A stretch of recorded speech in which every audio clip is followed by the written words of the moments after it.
ایک کی مدد لینے پر مجبور تھا۔ جرمنی کی جیل میں اپنے ہم شکل کی موت اور اس حوالے سے حبیب جیوانی نامی پاکستانی قیدی کی موت اور تدفین کی سرکاری تصدیق جاری ہونے کے بعد اس کے سر پر لٹکتی ہوئی تلوار غائب ہو چکی ہے۔ وہ آزادانہ اور من مانے انداز میں کام کرنے کے لیے کسی بھی وقت کسی بہانے سے ہم دونوں کے خون کا پیاسا ہو سکتا ہے۔ تم بہت چالاک ہو سینڈو، میں نے داہنی آنکھ دبا کر مسکراتے ہوئے کہا۔ فوراً میرا ذہن پڑھ لیتے ہو۔ انہی خطرات کی وجہ سے میں شام کو تمہیں اپنے ساتھ نہیں لے جانا چاہتا۔ تم 7 بجے نیو ٹاؤن ولاز کے قریب پہنچ جانا، وہاں سے میں تمہیں اپنے ساتھ لے جاؤں گا۔ اس نے دعوت کی تجدید پر فخرمندانہ انداز میں کرسی پر پہلو بدلا اور بولا، اور میری گاڑی کا کیا ہوگا؟ اسے وہیں کہیں پارک کر کے لاک کر دینا۔ میں نے بے پرواہی سے کہا۔ واپسی پر تم ہوش میں رہے تو میں تمہیں وہاں چھوڑ دوں گا، شرط ہار گئے تو رات کو وہیں رہ لینا، صبح اپنی گاڑی اٹھا لینا۔ اس بندوبست پر وہ بہت خوش نظر آ رہا تھا۔ اس کے نزدیک یہ بہت زیادہ عزت افزائی تھی کہ مافیا کے مقامی بیورو کا نائب سربراہ اسے اپنے ساتھ مے نوشی پر مدعو کر رہا تھا۔ اس وقت تک میرے ذہن میں کوئی ٹھکانہ نہیں تھا۔ ٹریڈ لائن کے دفتر سے واپسی پر میں نے مختلف مقامات کے بارے میں اپنا ذہنی تجزیہ مکمل کیا اور فلیٹ پہنچنے سے پہلے اپنا فیصلہ کر لیا۔ اس وقت سینڈو کی ذہنی حالت بہت خطرناک تھی۔ ایک طرف اس کا برسوں پرانا سیٹھ اور آقا تھا جو مافیا کا چیف تھا، دوسری طرف میں اس کا نیا باس تھا مقامی مافیا میں۔ میں حبیب جیوانی سے بہت جونیئر تھا، لیکن مافیا میں ہر شخص یہ جانتا تھا کہ میں ان میں شامل ہوتے ہی بہت اونچے مرتبے پر فائز ہو گیا تھا۔ سینڈو میرے تیور دیکھ کر یہ بانپ چکا تھا کہ میں اس منصب پر قناعت کرنے والا نہیں تھا، بلکہ میری نظریں کہیں اور مرکوز تھیں۔ وہ وقتی طور پر ہم دونوں سے بہت قریب تھا اور شدید تذبذب میں مبتلا تھا۔ وہ میرے ساتھ ہوتا تو میرے گن گاتا تھا۔ میرے یہ اندازہ لگانا دشوار نہیں تھا کہ حبیب جیوانی کے ساتھ اس کی ہاں میں ہاں ملاتا ہوگا۔ وہ مافیا کا ایک مخلص اور سرگرم کارکن تھا، تنظیم میں اپنے لیے بہترین مستقبل کا خواہاں تھا۔ وہ یہ فیصلہ نہیں کر پا رہا تھا کہ بہتر مستقبل کے لیے اسے میری ذات سے سہارا مل سکے گا یا حبیب جیوانی اسے بلندیوں کی طرف لے جا سکے گا۔ اس بے یقینی کے عالم میں حبیب جیوانی کے چند محبت بھرے بول اسے میرے خلاف زہر افشانی پر اکسا سکتے تھے، اور ایسا کسی نازک مرحلہ آنے سے پہلے ہی میں اس عینی گواہ کا کوئی معقول بندوبست کرنا چاہتا تھا جس نے مسز جیوانی کے قتل کی رات اس کی موجودگی کے مقام کی طرف مجھے جاتے اور واپس آتے دیکھا تھا۔ میں اپنی چابی سے دروازہ کھول کر فلیٹ میں داخل ہوا۔ سلطان شاہ کو کچن سے برآمد ہوتا دیکھ کر حیران رہ گیا۔ قمیض شلوار وہ عام طور پر ہی پہنتا ہی تھا، لیکن اس وقت اس نے اپنے بڑے ہوئے بالوں پر کسی 5 وقتہ نمازی کی طرح بنی ہوئی سفید ٹوپی جما رکھی تھی۔ یہ مظہر العجائب، میں نے اس کی نگاہ پڑتے ہی حیرت سے کہا، یہ تم نمازی کب سے ہو گئے؟ وہ میری طرف مڑ کر شرمساری کے ساتھ مسکرا دیا، سر جھکا کر بولا، کاش تمہارا اندازہ درست ہوتا، میں نے نہانے کے بعد گیلے بالوں پر ٹوپی اوڑی ہے۔ غزالہ کا خیال ہے کہ اس طرح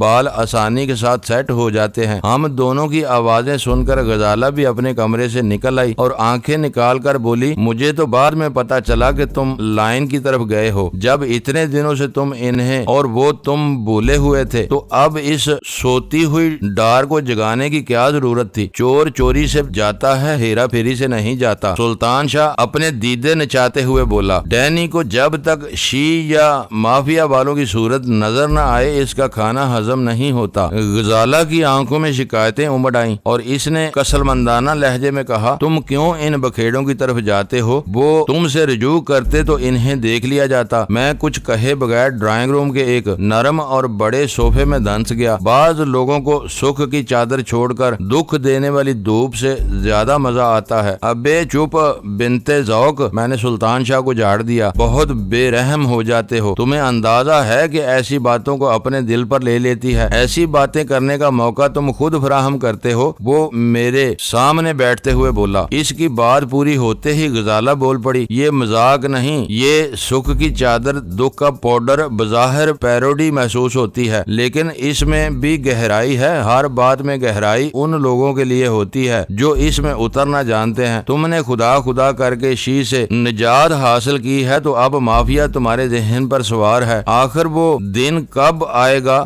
جب ہم آزادی اور خود مختاری کے ساتھ زندگی گزارنے کے قابل ہو سکیں گے؟ وہ دن زیادہ دور نہیں ہے غزالہ، میں نے آنکھیں موند کر خوابیدہ لہجے میں کہا۔ شی ایک تنظیم ہے جو ہر جائز اور ناجائز طریقے سے پاکستان میں ہیروئن کے فروغ کے لیے کوشاں تھی۔ مغرب کے ترقی یافتہ مادی معاشروں میں اس کا مشن ہیروئن کا انسداد شی کا خمیر ہی تضاد سے اٹھایا گیا ہے، اس لیے جمی لائٹ کی مشروط ذات بھی اسے زیادہ عرصہ تک زندہ نہیں رکھ سکتی، جس سے میں نے ان کے مذموم مقاصد سے آگاہ کرتے ہوتے ہی ان سے ٹکرا کر انہیں مٹا دینے یا خود فنا ہو جانے کا فیصلہ کر لیا۔ اسی طرح رفتہ رفتہ شی کے سارے سمجھدار کارکن اس سے باغی ہو جائیں گے، لیکن مافیا اس سے کہیں زیادہ منظم اور خوفناک تنظیم ہے۔ شی کا وجود جمی لائٹ کی ذات سے وابستہ ہے۔ جس دن جمی لائٹ مارا گیا، شی کا شہرازہ بکھر جائے گا، لیکن مافیا کو کسی بڑے نام کی پشت پناہی حاصل نہیں ہے۔ سسلی میں قائم ہونے والی یہ تنظیم شروع سے قائم ہے۔ شاہی اور جگیردارانہ معاشرے کے کچلے ہوئے باغیوں نے حکومت اور قانون سے باغی ہو کر جرائم کے فروغ کے لیے مافیا کی داغ بل ڈالی تھی۔ سینکڑوں ڈان آئے اور مر کھپ گئے۔ اپنے دور میں ہر ڈان جاہ جلال، اختیار و عظمت اور ہیبت کی تصویر کا ایک لیجنڈ ہوتا ہے، لیکن مر جانے کے بعد کسی کو کسی کا نام بھی یاد نہیں رہتا۔ ہاں، مافیا کا ڈراؤنا خواب صدیوں کے تنظیم کے ساتھ جاری ہے۔ جرائم کے فروغ کی یہ عالمی تحریک اگر خود کو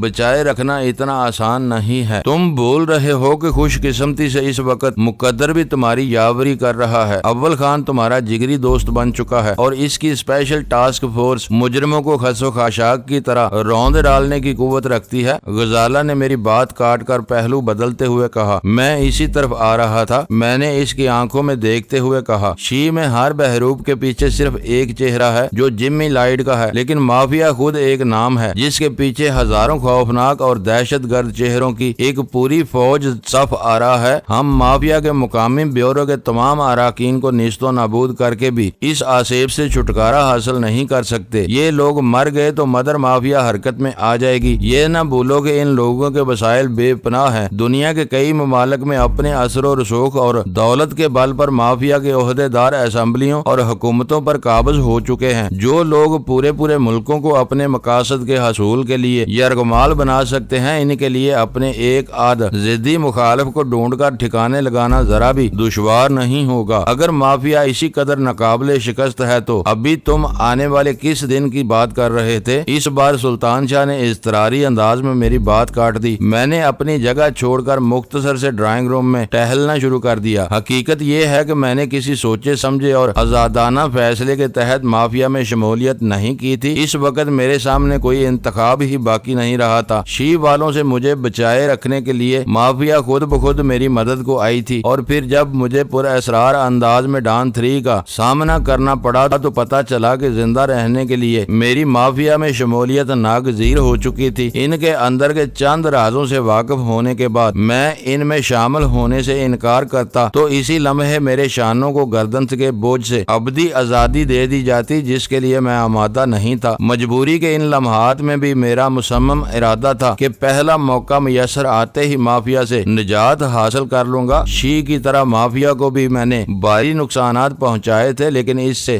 گلو خلاصی کے بارے میں کب، کیوں اور کیسے کا جواب مجھے خود نہیں مل سکا تھا، اس لیے میں سلطان شاہ کے سوال کا جواب دینے کی پوزیشن میں نہیں تھا۔ وہ دن جلد ہی آئے گا، میں نے پوری یقین لہجے میں کہا۔ شی کے بارے میں میرا خیال تھا کہ جمی لائٹ کو ختم کیے بغیر شی کا شہرازہ بکھیرنا ممکن نہیں ہوگا، لیکن تم نے دیکھ لیا کہ جمی لائٹ کو مارے بغیر بھی ہم نے پاکستان سے شی کا صفایا کر دیا، اور یہاں ان کی طرف سے کوئی بڑا خطرہ بھی باقی نہیں رہا۔ اسی طرح فی الحال مافیا کا تصور ڈراؤنا ہے۔ ان کا ایک بڑا آدمی مارا جاتا ہے تو اس کی جگہ لینے کے لیے 10 آدمی موجود ہوتے ہیں، لیکن پھر بھی کوئی نہ کوئی ایسی راہ ضرور نکلے گی کہ میں مافیا کے چنگل سے آزاد ہو جاؤں گا۔ میں وقت کا تعین نہیں کر سکتا، لیکن مجھے اپنی نجات کا پورا یقین ہے۔